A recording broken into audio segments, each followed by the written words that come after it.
she wrote a wiersz letter, a do poem swojego przyjaciela. to her friend. Zacytuję ten Let me list. quote that letter.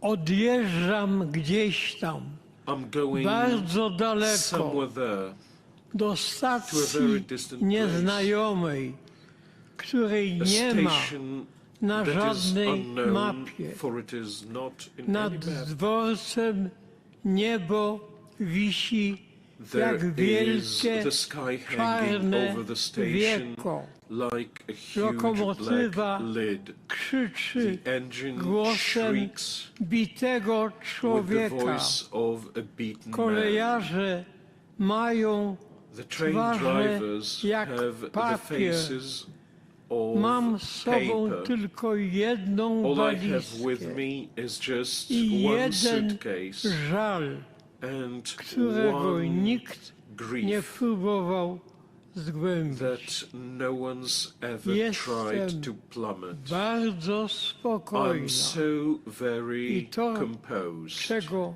nie widać, and what you cannot see at bardzo all, smutna. so very sad. Bądź zdrów, Be mój healthy, daleki. Są my distant, serca, gdzie There are nic się hearts nie zmienia. where nothing changes. Mnie już nie ma. I am Nie ma. no longer.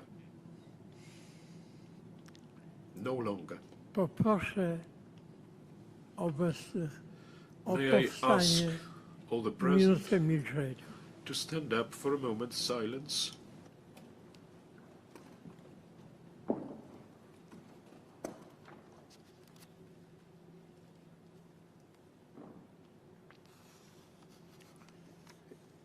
Dziękuję. Thank you. Dziękuję. Thank you very much.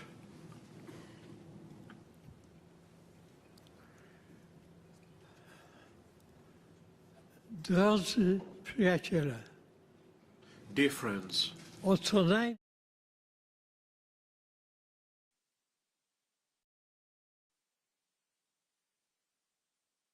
dear friends,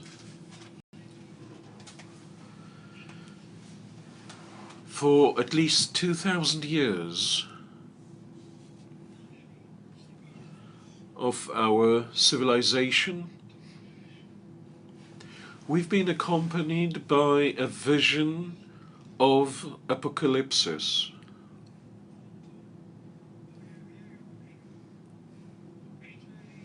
Here, the four riders of apocalypse arrive: war, pestilence, hunger, and death.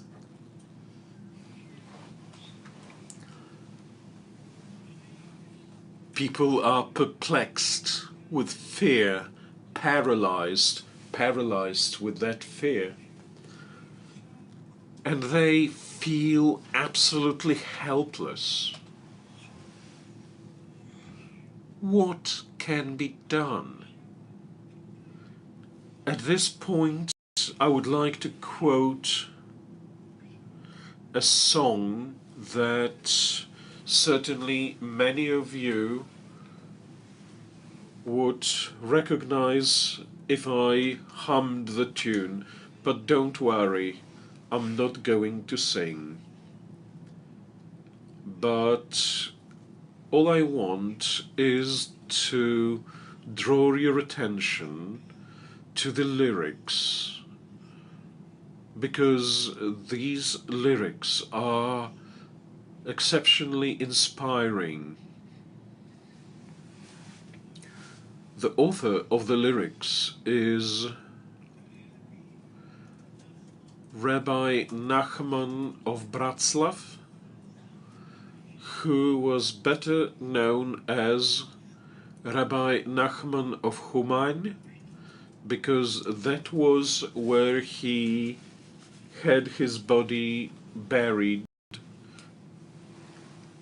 among the graves of the victims of a pogrom.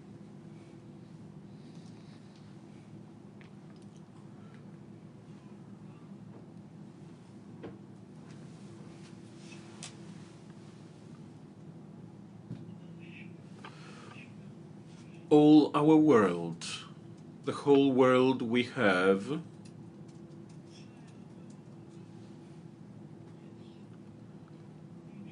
is nothing, a very narrow bridge, and which is most important,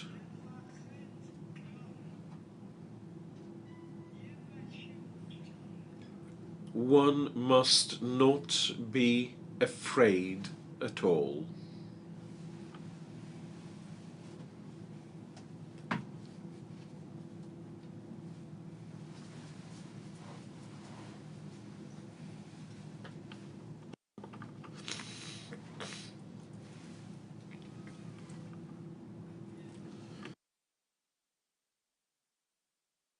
Thus, not to be afraid, we see in the contemporary world today and now, we see a huge rise in anti-Semitism, and that is precisely anti-Semitism that led to the Holocaust.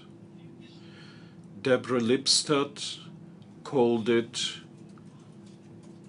the tsunami of anti-Semitism, and it was her courage, her tenacity in fighting with Holocaust denial, which in English is called the denial of the Holocaust, put an end to it. It ended in a success after she won a trial against David Irving in London.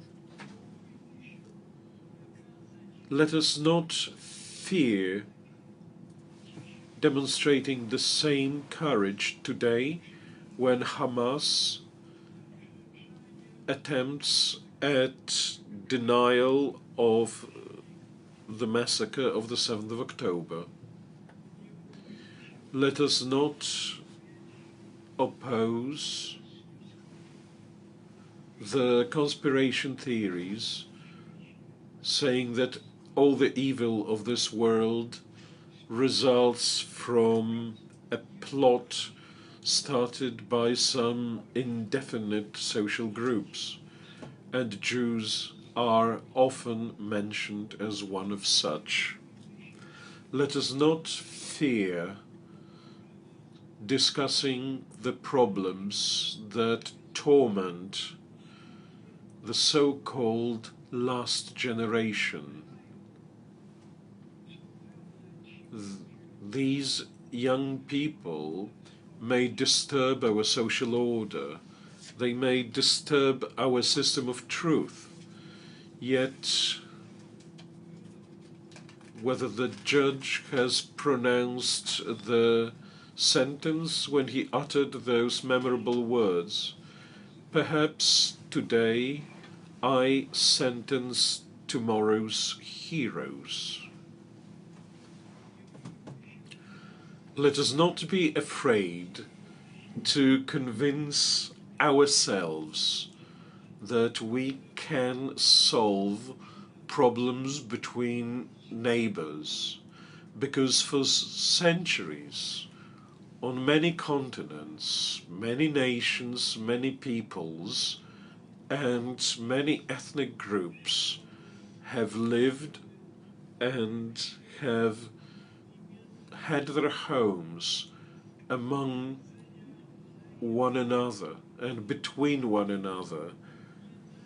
All the hatred, all the hate speech led to armed conflicts between those neighboring peoples and ethnic groups. That always ended in bloodshed. Yet, luckily, there are the positive experiences as well, when both the sides reach a conclusion that they have no other way of ensuring a peaceful, safe and secure life for their children, grandchildren, and for the future generations, then leading to a compromise. Let me quote here two examples from Europe: Germans and the French, Poles and Lithuanians. Let me reiterate, let us not fear convincing ourselves that one needs to have a vision not only of what is here to the attention.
Now, let us listen to the witnesses.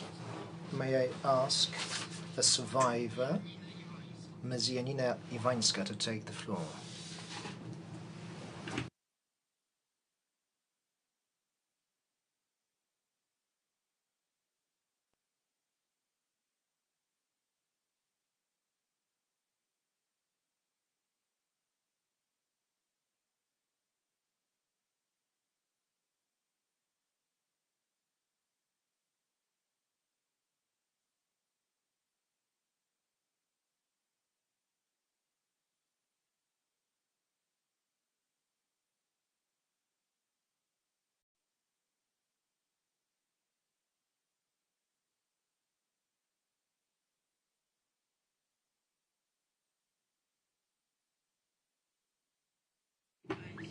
Ladies and gentlemen,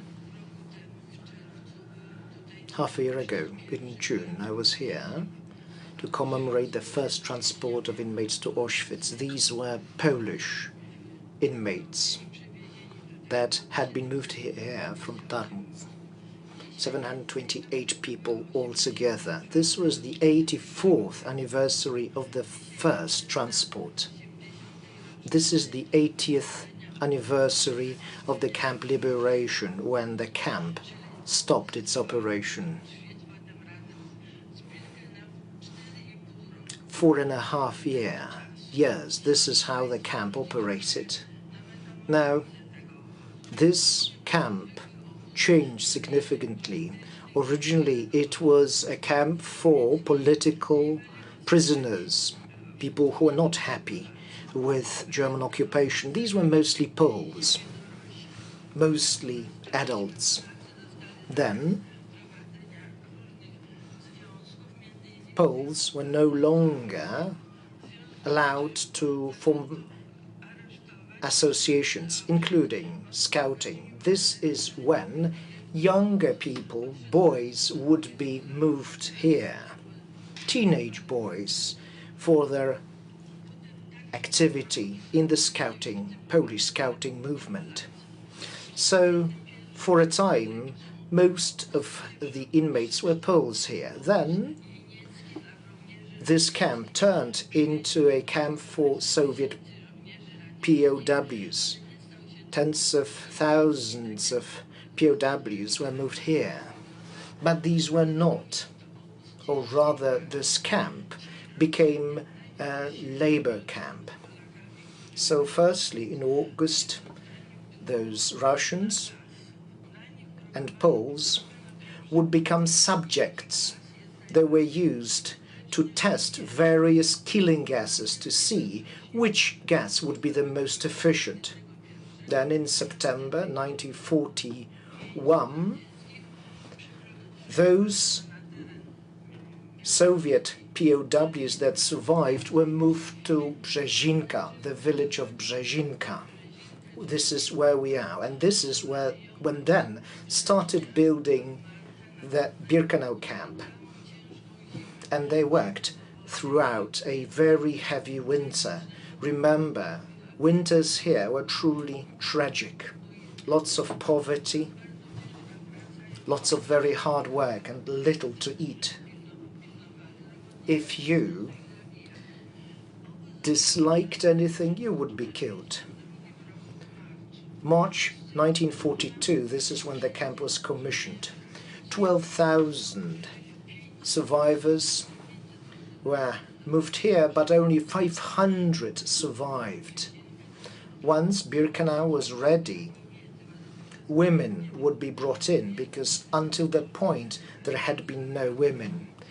Women from Poland and from all over Europe. Belgians, French, Czech, Romanian women, and most of them were Polish. Now, the operators of the camp, which gas worked the best, which is when they started building gas chambers. In autumn, they started the construction of the gas chambers and the crematoria. April next year, the crematoria were ready, so were the gas chambers. And that is when it was no longer a POW camp, a Soviet camp. This is when the killing machine started its operation. This is when the killing factory started its operation. All they would do here would be killing people. Some people would be moved to other camps, but most would be exterminated. It is difficult to calculate all the people killed here. Most would be registered, marked, but many a time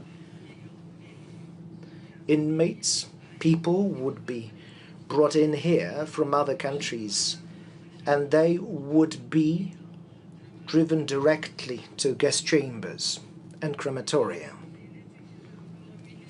It is calculated that around 1 million Jews were murdered this way, so they would be taken directly from the ramp to the gas chambers. Nobody knows exactly how many people died here.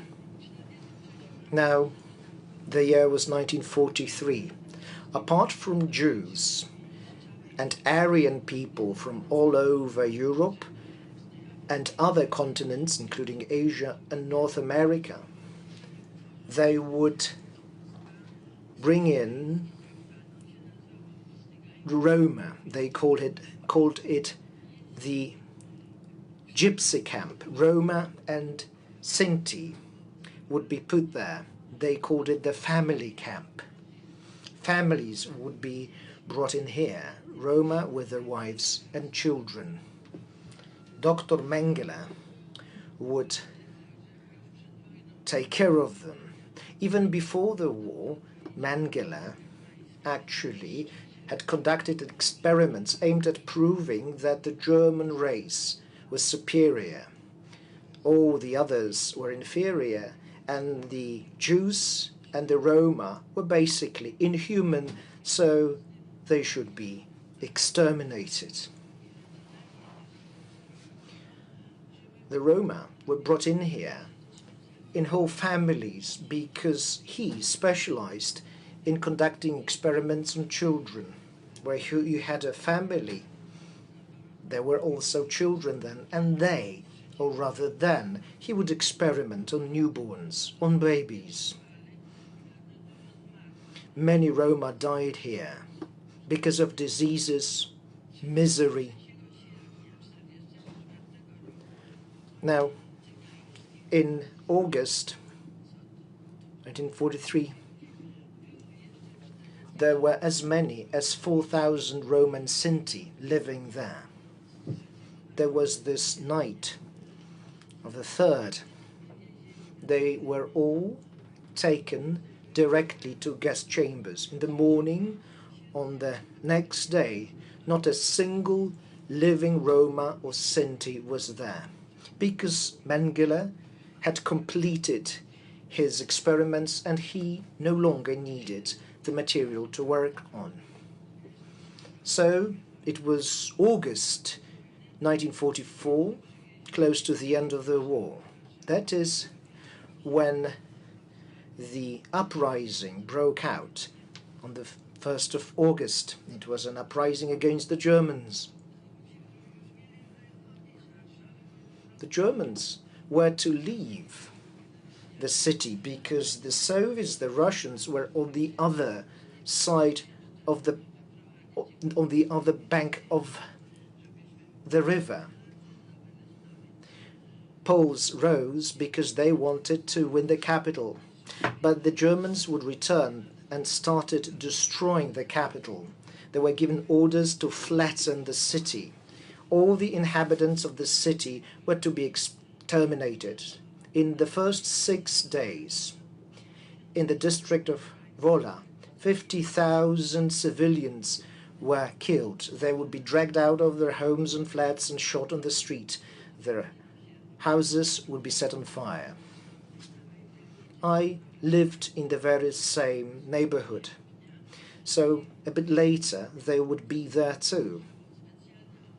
A special camp was set up close to Warsaw. The houses would be set on fire.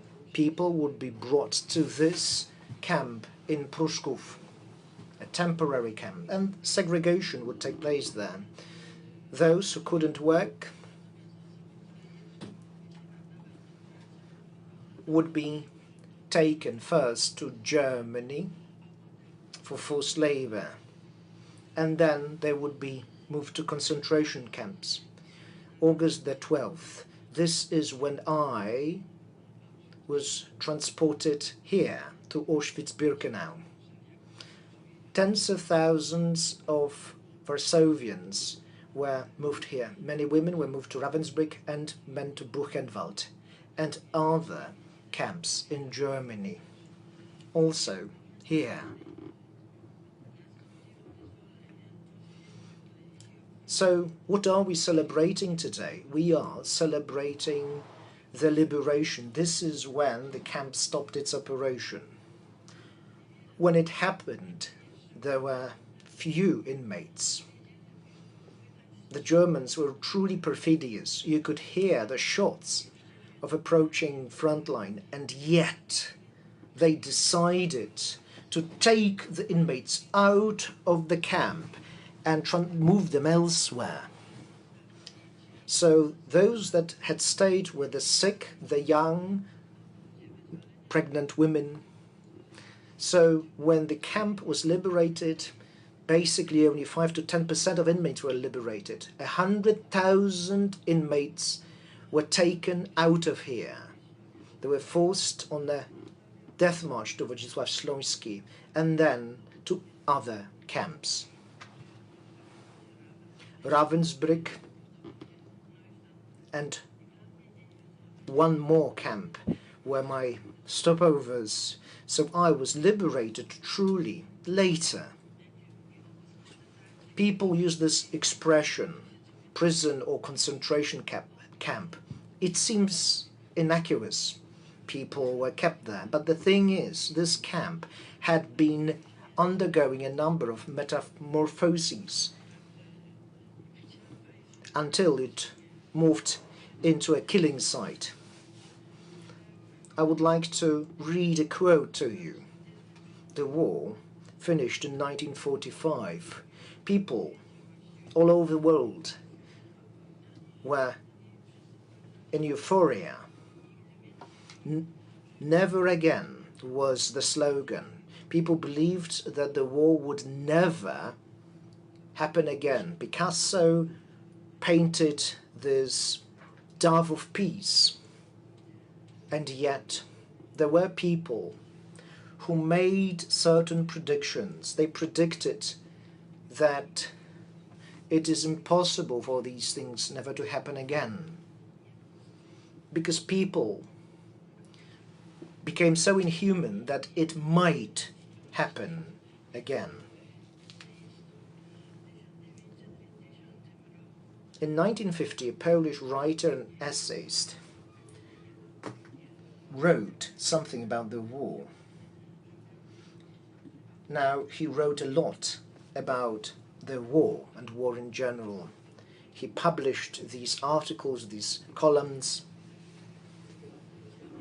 and let me read out to you his words. He wrote the following: "If Europe, ravaged by these follies, is to avoid destruction, its people must learn to anticipate better the consequences of their actions. They must not disregard those who possess such foresight. For the older generation, this may be of lesser concern. My thoughts are with the young, those who have their lives ahead of them. War and chaos can erupt anywhere, leaving no place or reason to flee." Thank you very much.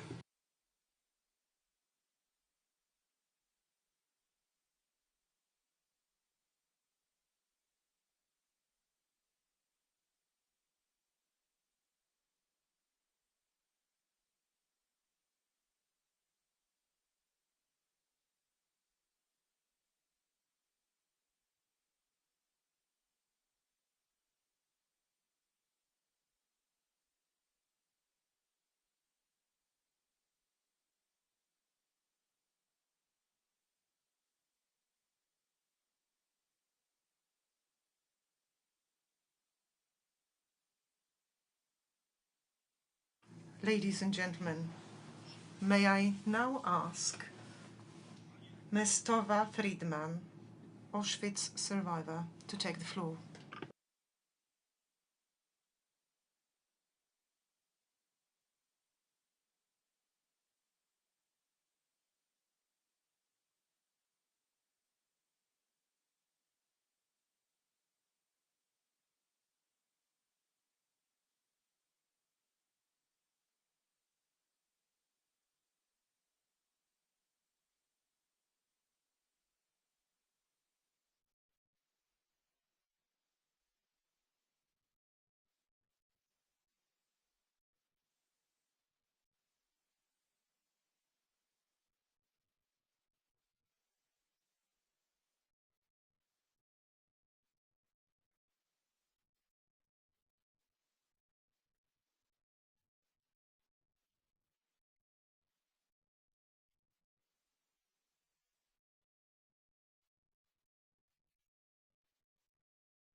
Thank you very much indeed. May I now ask Mr. Leon Weitraub, the Holocaust survivor, to take the floor.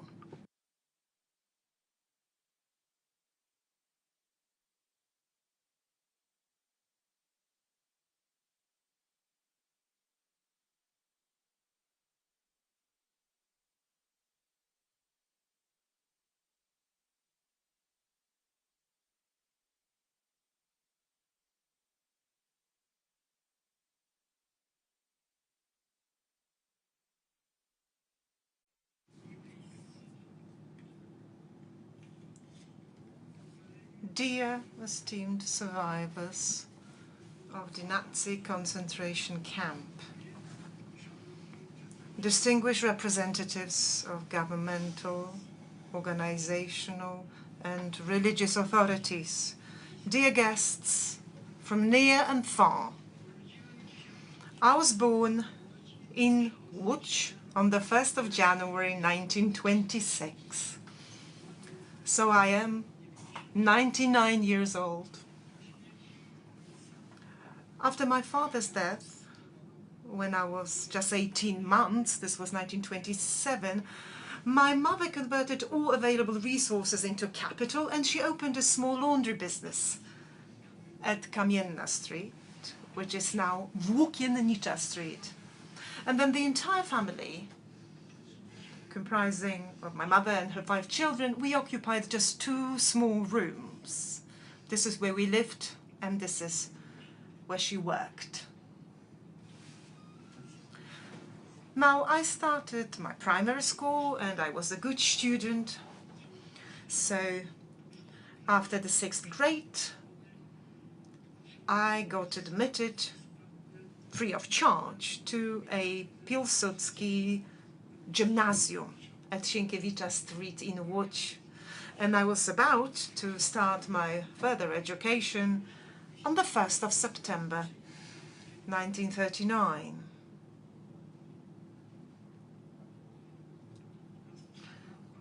Now, the invasion of our country by the Nazi army disrupted these plans. And in the winter of 1940,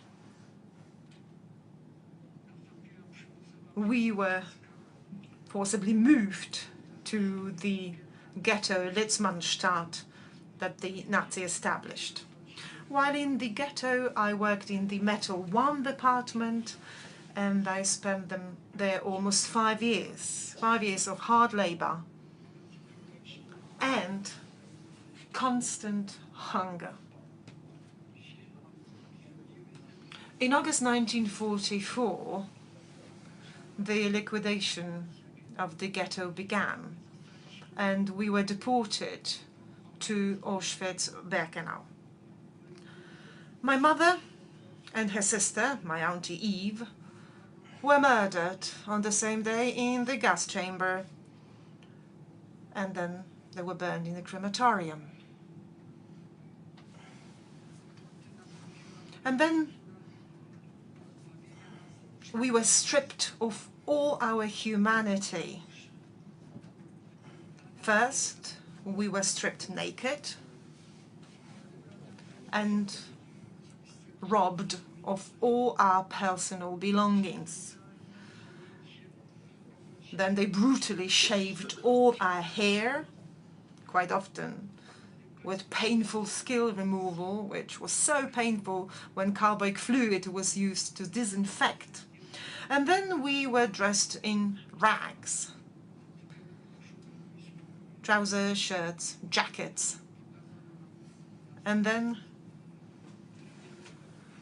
clogs, wooden clogs. This is how we were reduced to mere disposable items. I suffered a lot. I felt utterly alone. I was so brutally separated from my family. I also suffered because of this constant black smoke, reeking of burnt flesh that was rising from the chimneys. This was particularly maddening. After a few weeks, I managed to sneak out illegally of Auschwitz-Birkenau, unnoticed by the capos and SS men. I joined a group of prisoners who were selected to work outside of the camp. In Birkenau, which was a sub-camp of Gross Rosen, I worked as an electrician. In late February 1945, after a 3-day death march, we were transported to the Flossenburg camp, and then a month later to the Natzweiler Stutthof Offenburg camp. I was liberated by the French troops near Donaueschingen on the 20th of April 1945. As I was diagnosed with general debility and I only weighed 35 kilos, I was also diagnosed with typhus, I had to be hospitalized for several weeks, first in Donaueschingen, and then I was stationed at the French military sanitarium on the Reichenau Peninsula.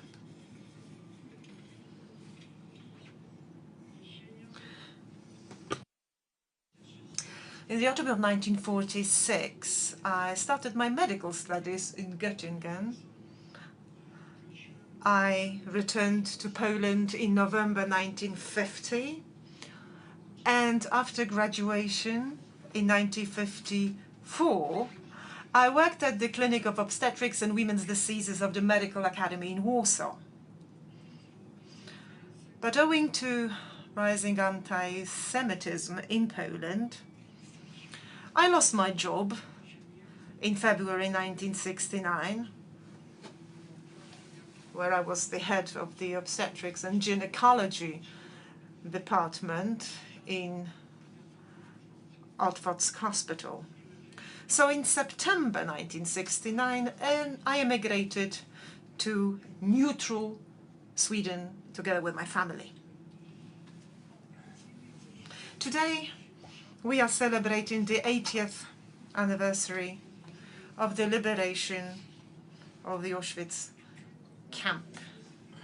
This Nazi concentration camp symbolizes the unprecedented cruelty in the treatment of people throughout history. This is a place where the techniques of mass and industrial murder were first introduced. It grieves me deeply to see in many European countries, but also in Poland, Nazi-style uniforms and slogans openly paraded at marches. It grieves me to see that this is happening without any consequences. These people self-proclaim themselves as national champions, but at the same time, they proclaim the hateful ideology of German Nazis. This is the ideology that murdered millions who were considered subhuman under the sign of the swastika. So this ideology, an attitude that preaches hostility and hatred towards others, this defines racism, anti-Semitism, and homophobia as virtues. And this is occurring here in our country, which has suffered so much, which has endured extensive damage under the Nazi occupation. I urge all people of goodwill, and especially I ask of the young people, be sensitive to all expressions of intolerance and resentment towards those who are different, regardless of their skin color, religion, or sexual orientation.